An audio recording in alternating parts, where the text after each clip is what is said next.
I might not say directly, but my whole goal with like being an entrepreneur and where I'm at isn't necessarily just for me. It's for people around me to influence them to be better for themselves.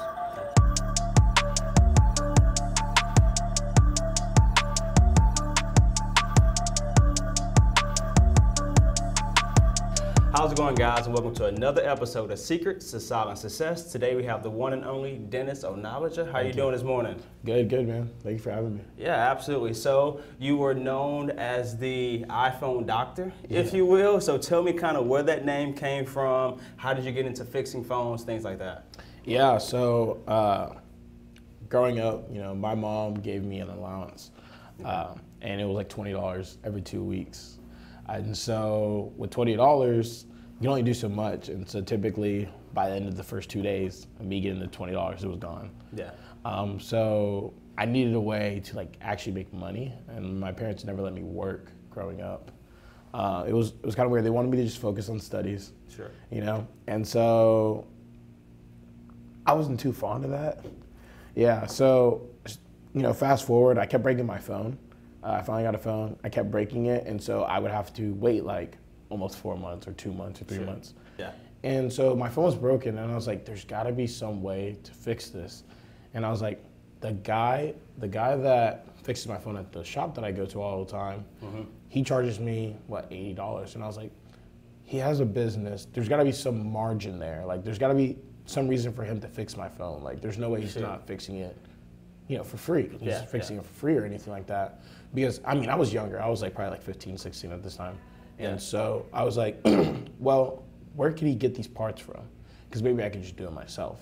Let me ask you this. So, you talk about being a very young individual thinking entrepreneurially, right? You're 15, 16. You're like, hey, there's margins in this guy's repair budget. Where did that mindset come from? And then what gave you the courage to take the initiative to be like, hey, I'm going to do this myself? Well, it wasn't even necessarily the fact that it had margins or making a profit. It was a matter of getting my phone fixed at the cheapest cost price possible. Yep. And so me being like the big mouth that I was back then, I started telling everyone that I actually fixed phones. Okay. Even though I hadn't actually fixed a phone yet. Yeah. And so one day this girl, she came to me and she's like, I broke my phone. I heard you fix phones. Like, help me out. My parents are going to kill me. And I was like, okay, yeah, I can do it. Watch a quick YouTube video to the side. University, yeah. And so I was like, yeah, I could do it. And then she's like, how much is it gonna cost? And I was like, let me get back to you. I gotta check the price. And so like I checked the cost for the screen, and all I did was like charge her $3 more than the screen actually cost, just in case I came across any extra charges or something that I didn't really realize. Yep. And so I told her, I was like, oh yeah, it's like $30. And she's like, okay, like, I'll do it. When can I do it? And I was like, people have money like this? Like, that's crazy. So yeah. I got the $30 from her. I put it into my bank account, and then I bought the screen. Okay. And she gave it to me up front. And so when she did that, I said, like, wait a week. It would come in, and then I can fix your phone. She's like, okay, cool. So I did it. I got her phone, and I started fixing her phone. Talk to me about the rest is history, right? So you're talking about through high school, into college, you're now, a business, fixing phones. What's your mindset? Why are you wanting to go, be an entrepreneur, start a business while most people just focus on studies? Yeah, so I was never able to get a job. So when I realized that people needed this service, quickly off the bat, as soon as she came up to me, I was like, all right, I can do something here, but I need to get better. So what happened, as soon as I started to do more and more repairs, I got more credibility. People were telling other people, yeah, he fixed phones. Yeah, he did my phone. Yeah, he does a good job. And I could start to increase my margin, my profit margin, because no matter what, since I didn't have the overhead of a traditional store, I was able to outprice everybody. And then being a high school student, you don't have large amounts of capital. And they would get it from their parents, or they'll work. But either then, it's not nearly as much as people will have, like, outside of college and grown adults. Sure. And so I was the cheapest price, but I was around my target market, my ideal target market. And so over that, I realized how important it was to do good business very quickly, and then have people vouch for you. And so I accumulated that skill. I was like, okay, good business. All right, people vouch. And then what happened was I was like, all right, I need to get more clients outside of my school because right then and there I was getting all my clients from my class and like people that just went to my high school in Coppell.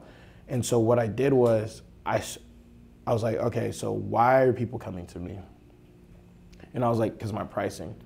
So like, let me give the people what they want. So what I did was I went on Snapchat and I went in my notes on my phone and I listed the price for every single iPhone. And for each screen repair and battery repair and everything. And I got that screenshot and I put it on my story. And I created an offer. And my offer was screenshot and repost this on your story for $10 off. Wow. And sometimes I inflated the price. Sometimes when I first started, I gave the price or whatever, and I actually just took a $10 decrease. But my margins weren't that high then. And so I posted that, and like instantly it just like went crazy because what I was doing on that platform wasn't anything that I personally had seen before. And I'd seen like one time before, but I knew a lot of people weren't actually doing it at the time. I am limited to who I know. And so when I realized that, I was like, I don't know everybody that the other person knows. And so no matter who it is, everyone has some type of worth, value, and like anyone can bring really anything to the table. And in this aspect, like it could be more clients. Where did this knowledge come from? Did you read this in the book? Was this simply just experiential knowledge? Was it trial and error? I mean, you're talking about doing market research, getting, like you're talking about the reputation for your business, getting testimonials, getting referrals. These are like, high-level business concepts. What did you learn as a high school student? Yeah, so literally everything was just like, it was really trial and error and experience. It was just like, what made sense? Okay, I understand this. How do people perceive me? How do people perceive you? You just sit there. I literally would just sit there, like quiet and just think. I was like, how can I get more clients? How can I figure this out? What's the best course of action? What do people see? What do I provide? How can I get people to take action? And then I just kind of developed this. And like, I remember one of the most transformative parts of my, my branding of becoming the iPhone doctor was I was in my dining room. And I remember I went to a party and I was like, my name is Dennis. They were like, okay, like cool. And then they were like, oh, you're the phone fixing dude. And I'm like, yeah. And then I would come across people that would have broken phones that I knew personally. Like I had like 3 years like of like experience with, like just like, talking and being friends with. And they would have a broken phone. And like, I just got my phone fixed yesterday. I was like, dude, I fix phones. And they're like, oh, I forgot. I didn't remember. And I was like, all right, no one remembers Dennis. And I was like, this is crazy. No one remembers Dennis, no matter how many times I tell them, no matter how many times I post on my story, it's just not working. I don't know why. Maybe it's because it's just a name and people are just like, it's just a name. You know what I mean? Like, I remember I was pacing myself in my dining room and I was just on my phone and I had just came back from a party and I was like, dude, how do I get people to remember me? And I was like, let me think. All right, so like Apple's Apple, Best Buy's Best Buy, Walmart's Walmart. And I was like, okay, what's something that's catchy that can deal with iPhones? And I paced back and forth and I was like, McLovin. McLovin's like catchy. And I changed my Snapchat name to McLovin. And then I like thought for a second, I was like, no, that's dumb. That's super bad. That's like a movie. And I was like pacing back and forth. And I was like, iPhone doctor. And I was like, Dennis, the iPhone doctor. And I was like, I said it a couple times. It started to like really like rhyme and like kind of make sense. And I was like, boom, that's it. And I just like changed my Snapchat name to Dennis, the iPhone doctor. And like that was the beginning of a brand. And I didn't even really realize it. But whenever I did that, and then I started to like put that in my screenshots, it caught on. And at that point, it started building brand awareness because it wasn't just Dennis, it was Dennis the iPhone doctor. I'm fixing phones, like during school, I'm fixing 3 to 5 phones a day, and I increase my margins. I'm driving during lunch. So like, oh my gosh, like Rowlett and back to like buy a phone. And like during those occasions, I met someone that knew was in the industry, and I didn't even realize that there's people like him in the industry that like flip phones for a living and cell phones and stuff like that. And I was buying my first batch of phones ever. Okay. I had never bought phones online before, and this was like my first time. So like when I met the guy, he's like, I met him at a Starbucks, I remember, and he had like a Mercedes Benz. He's like, this is an $85,000 car. You know, I got it all off of iPhones and stuff like that. And I'm like, there's no way there's that much money in it. He's like, dude, yeah, look, I'll show you exactly how. Yeah. And then he like showed me, and very quickly, like as soon as he gave me that idea, I was running with it. And I like formulated a plan. I was just same screenshot. You know, I buy phones, I'll cash you out. And so what I started to do is I started to reinvest the money that I was making from phones into buying phones. Gotcha. And then inventory. Exactly, and then selling them. He showed me the value of knowledge, because he's like, yo, so like this art, this skill, like this guy would charge $20,000 for this. Different things like that. And then I really started to understand the value of what I was doing. And he told me something about the art of negotiation and negotiating with people. Parts of business that I didn't even realize.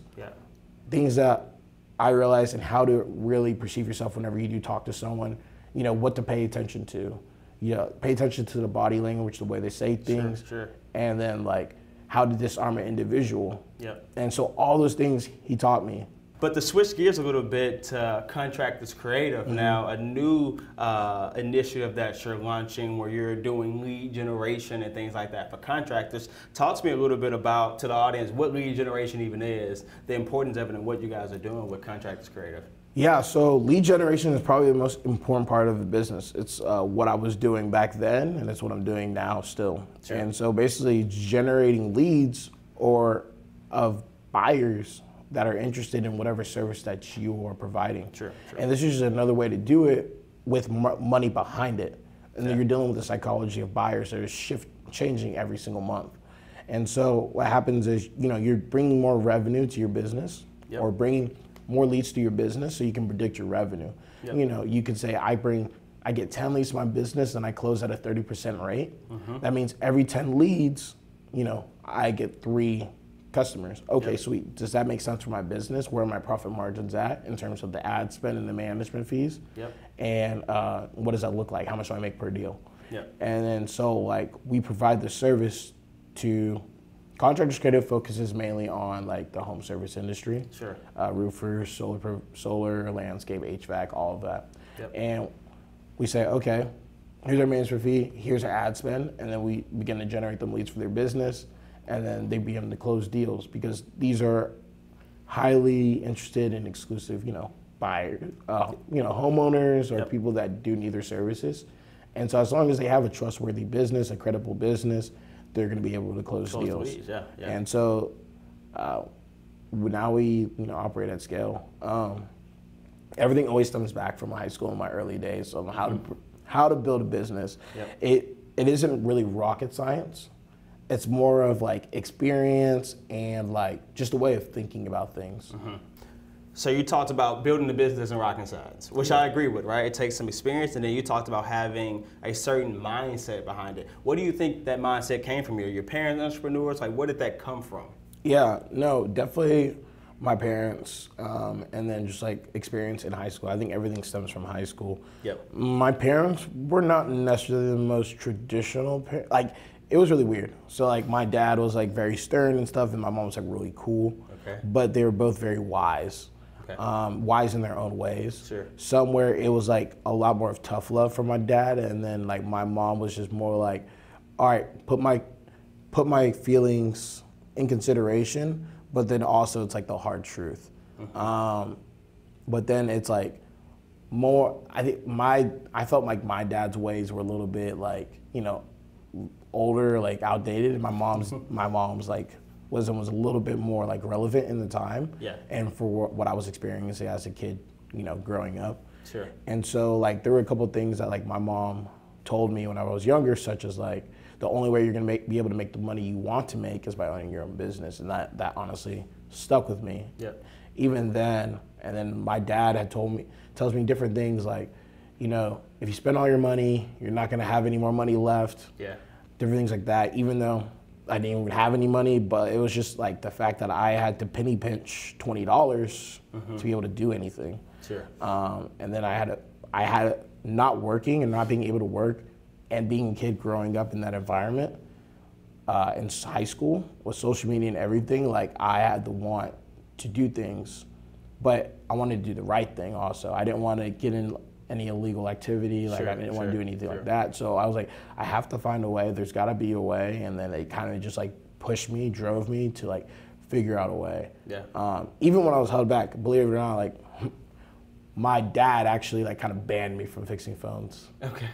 Yeah, it was kind of crazy during the school week at least, because you know, but I was still fixing phones. I would go to the rec center if I had to, or doing a lunch, because I got in trouble fixing phones at school. So then I had to find a way around it, which was like a roadblock. But then I found a way around it, and then I graduated and ended up getting to a good school. So then all was good. It sounded like that high school time was really a training ground, if you will, for what was to come, right? Exactly. So I know you got the Contractors Creative. You also got the Social Circle, where you're doing web design and things like that. I think it was, hey, you help increase revenue by like 70% for some of the clients. Talk to me about that, because that's just a crazy number to think about. Yeah, so I didn't even talk about this. So in high school, I got brought on to this other company that a couple of my other friends started, and one of my really good business partners to this day, Justin, started. And so basically what happens is it was a peer-to-peer tutoring platform that we created. And basically what we do is we take the students that were at the top of their class in high school, and we basically found students that needed help with the curriculum, brought them together, and then they would tutor them. And then these tutors would make $17 to $20 per hour. Sure. And I think we would charge like $25, $30. And so, you know, we keep our margin. So at this point, it was about acquiring more clients and acquiring more tutors. Yep. And then next step was scaling it out across different cities. And so like I got brought on because this is when I started to really understand my value. So doing the marketing and then, you know, going to different schools to, you know, fix phones, I accumulated this like network in a sense of like students in like 14 different cities. I was fixing phones in 14 different cities across, you know, North Texas. And so all that was there, and I had created some great relationships with people. Some people I'm, you know, still really good friends with today. And so basically what happens is I realized with the Easy Tutor, I was creating an opportunity for a lot of kids to I wasn't the only one making money. I could create an opportunity for someone else to make money. Other students. Other students to make money. And so they brought me on, and I then found other tutors in different schools and prepared it ready for launch to scale. But by the time that we like left high school, we actually sold the company. Okay, wow. And so we sold the company, and then with Justin, he was a little bit older. He was a couple years older already. He actually had dropped out of college. He then used that money and bought a media agency in California. It was called Great Lake Media. And then actually flew me out and made me a partner. Just based off of like all the experience that I had doing different things while high school, and made me a partner and like showed me the business on, you know, how to get results for clients, web design, social media marketing, different things like that. And so I was going out there like once a month during college and like just like soaking in all the knowledge, doing trainings, different things like that. Let me ask you this, how do you find time for college? In the midst of, you're talking about partnering with a business, you're talking about starting your own business, becoming a partner in the business, selling that business, you're a partner buying another business, becoming a partner in that business. All of this is before probably the age of 20, right? 20, 21. How do you find time for college, and not only how do you find time for college, why do you find time for college? Because you said like your friend, he dropped out. So talk to me a little bit about those, how and why. Yeah, so that's actually the question I get like 20 times a day. We don't have to show your parents this if they're I mean, she already knows. I'm pretty straight up honest. I got nothing to lose at this point. What I did was, so it was really cool. So like first semester I took a full course load, Yep. It was like okay, but it was kind of tough because I was traveling and doing different things like that. But then I really understood how to like manage my time a little bit better, so I could like get things done. But then what I did was I was like, this is too much workload. So I started taking 6 to 9 hours a semester. And so what I did was I would only have classes like Monday through Wednesday. And I was waiting for a couple hours, you know, you study after or whatever. And then I realized my time is done after that. And then I was able to focus on like growing the business, going wherever I need to go, and like, you know, just doing my thing. Yeah. And so then I found that kind of like balance. Granted, I took a semester or two off, but came back. Sure. Came back, and then I just like realized like during that I was like, yeah, I'm in college, but my mom really wanted me to go to college, and like that's like pretty much her dream, like for me to go to college. Yeah. I know my dad, like that's why, you know, they work so hard. Sure. So like I could go to college, and so I was like, you know what, like I don't like to quit. So I was like, you know, I might as well just power it through. Yeah. And I explained to my mom that like, I'm gonna finish college. But I told her, I was like, it's not really because I necessarily want to, but it's more for you. And like, maybe that's not the right way to go about it, but I was just being completely honest with her. Sure. Because I was like, I have something here that I know I can build out and be successful with. But I know that your dream is probably always for me to go to college. And like the college that I'm going to was my dream college when I was little. And so I was like, yeah, I'm gonna finish it out. Like, so that's the only reason why. And it's not too big of an inconvenience. It's actually really cool because before going to college, I was just in Dallas. And so then when I had to move to Austin for college, it really took me out of my comfort zone. Sure. And I learned lessons there too. Gotcha. Yep. So one thing I realized is being calm and not forcing things. So this is one of those periods. I'm going to college. I got into college somehow. I got into college, and so I got put there. Like God just put me there. Everything happens for a reason, right? Sure. And so I got there. I was like, all right, now I got to deal with it. Well, when I got there, I had no clients, so then I had to start all over again. So I learned a lot about that. It's not high school. You're not there for 4 years, you know, getting relationships with people. So you're dealing with people you don't know. Yep. How do you have a market effect there? How do you get cold buyers? Yep. Like, how do you do that thing? And so then I learned. I printed like 100 flyers. I was going and putting them all over like Guadalupe Street. All this, handing them out, like doing different things. So I learned a lot about people and like understanding people.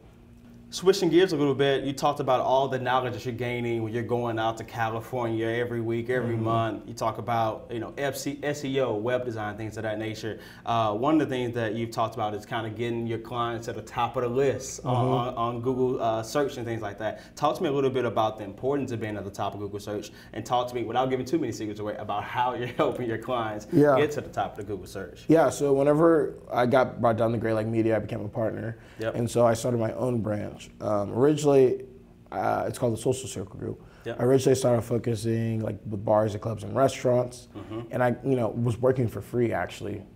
Once again, sort of, to like really generate my own portfolio and like take the knowledge that I had, that I knew I had, and then actually implementing it and seeing how like people reacted to it, how other agencies do it, and it was like a lot of research. And so I created that. And so I really started focusing on like app development and web development at first. And then I started moving into like paid advertising and then SEO. When it comes to ranking for people on the Google search engine, it's really cool when you think about it. So what happens is on a web page, you have on-page SEO and off-page SEO. When you do on-page SEO, it's, you know, about the high intent keywords that you're targeting on the page in terms of what's actually on the page, the content that's on the page. Google actually pays attention to how long people are actually on your website. Different things that they do on their website, and what happens is you build some type of credibility in Google's algorithm. They're like, okay, people engage with this site for a long periods of time and actually take action here. You know, you set up your Google Analytics tracking, and that tracking tracks all the information. So what happens is with a SEO strategy, you can have that on-page SEO, and then you can have off-page SEO. And then off-page SEO is actually people linking to your site and referring to you as a source. Gotcha. So those blogs that you will see about different things, such as ESPN has a blog on there where they have articles that people write about it, or Forbes. Yeah. This is why PR is so important. They have high credibility already on Google because they're a nationwide, worldwide media outlet. Yep. And so what happens is if they're referring to you and referring to your site, that means that you're a credible source in like Google's eyes and like the public's eyes. Yep. So what happens is as soon as they like link you in one of their posts, it increases your brand, your domain authority for your site or your business that you have, which tells Google, okay, whatever keyword that these people are talking about or whatever topic that these people are talking about in the blog resonates very heavy with this domain, this business. And what happens is it'll actually rank you higher and higher and higher. And then you have your blog post. And your blog post that you write, you know, you target different keywords that are like long tail keywords and short tail keywords that will drive volume that, you know, what we call like easy wins. Will drive volume, even though they don't have that much volume in terms of like how many people are actually searching for those terms. You input so many easy win keywords that volume then combines and it raises the authority for you to actually rank for those higher intent keywords that other people have been ranking for years that might have a high level of difficulty. And so then that's kind of how like we help businesses, you know, rank to the top of Google. I mean, it takes a little bit of a science. It's really cool. But it's really cool whenever it comes down to it. And it's like, you kind of keep your clients forever because once you even get to that point, they're on the first page. You have to always update those blog posts that you put in the past and before, because otherwise you'll start to lose your ranking as new content comes out. UI, UX changes throughout the site. So it's like something that can go hand in hand with websites. You know, you got to be able to drive traffic to your website to, you know, generate more business. A lot of people think like, I just need a website, just to have a website. And I was like, no, your website needs to be an asset.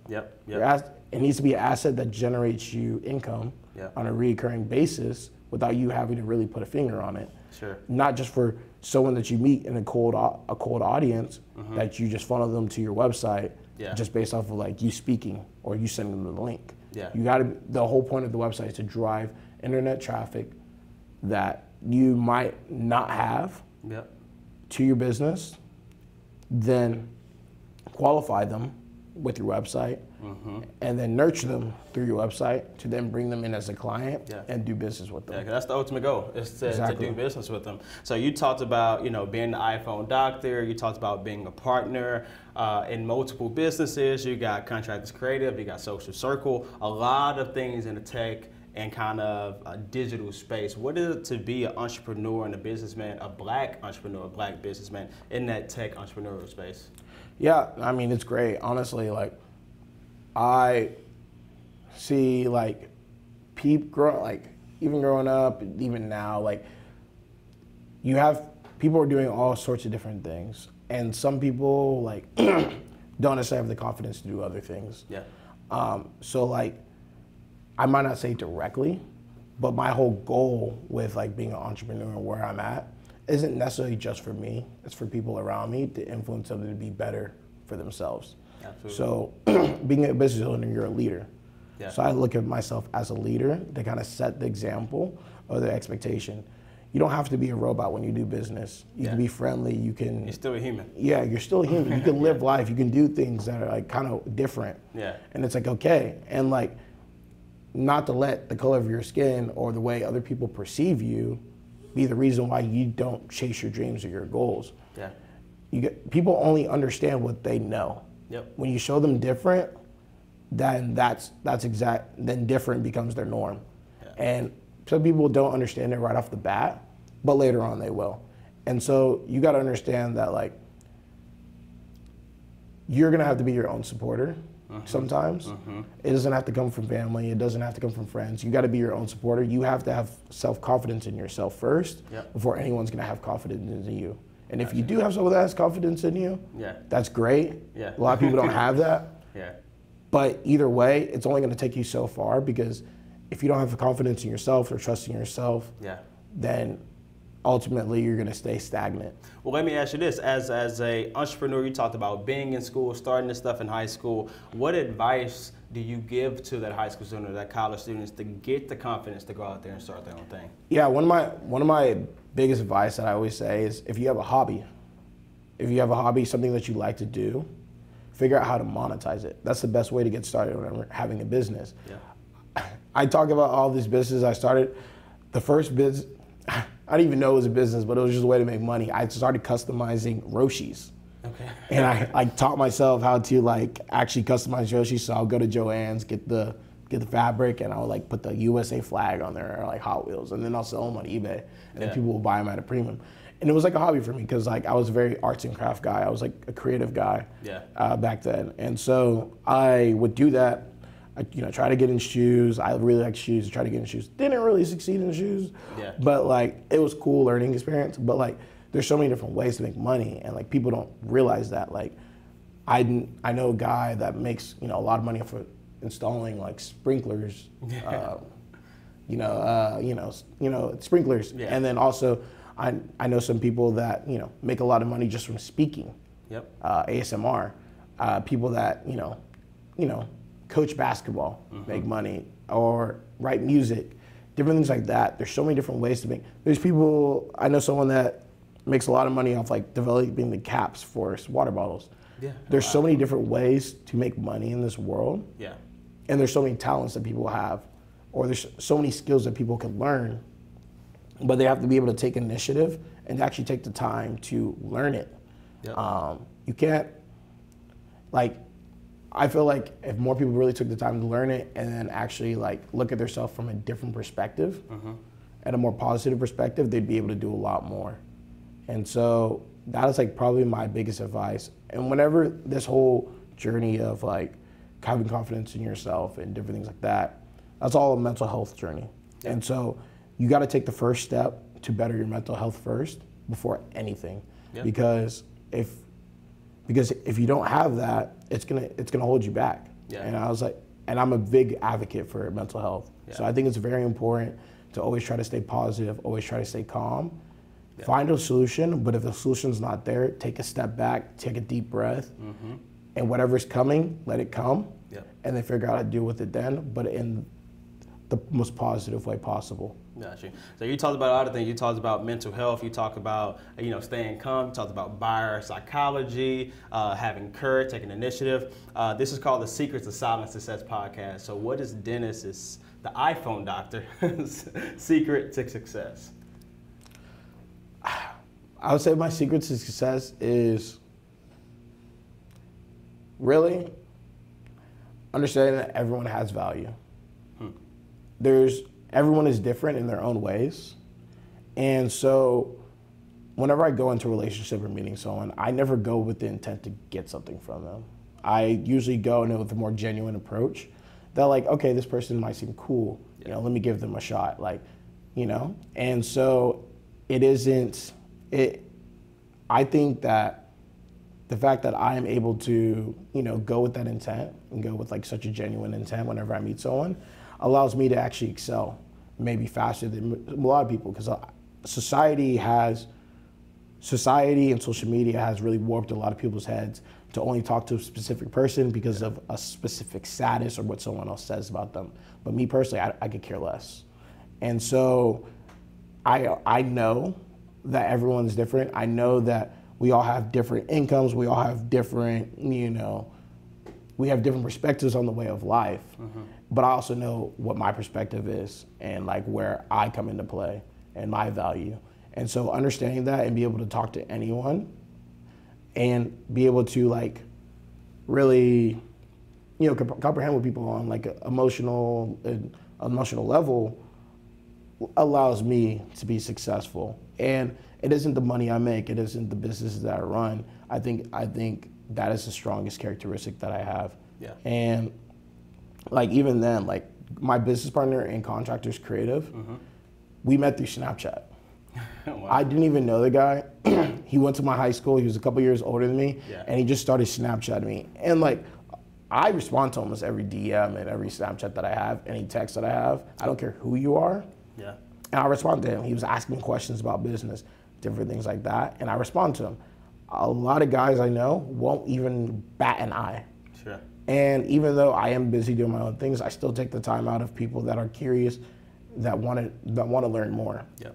And for him, Nick, genius. He was one of those guys that, like, you know, I could tell he supported me, yeah. and then I could also tell he was smart by the questions that he was asking. And so he had came to me, he goes, hey, like, I know you have a marketing agency, would you like to add this to your business? We can work with contractors and they'll generate leads for our business. And I was like, no way. So we got on a Zoom and he showed me. And I was like, oh, this is cool. I was like, the one thing about me is I always hold my word. So I told him, I was like, yo, if you get a client, I'm getting us an office. Yeah. And I was like, let's do it. Let's see how it goes. We got a client. The guy got results like within the first 8 days. Wow. Or 16 days, closed like 8 roofs, which is like $8,000 in revenue. And I was like, oh, like this is something.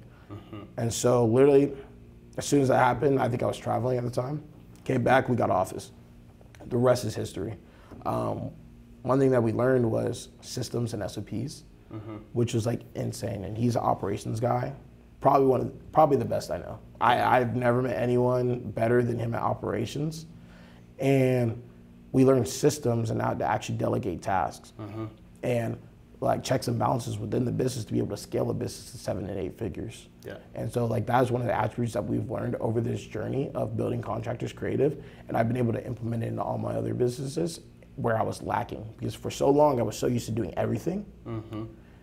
Now I realize my true role as being a business owner is to create a solution, to provide it to the public, but then also build a team around it so we can all work together collectively as a group. Yep. And so that is like the biggest take that I've learned, because but the crazy part is I didn't even realize I was doing that before. And like in high school, I didn't have a car, but I still went to 14 different cities. Yeah.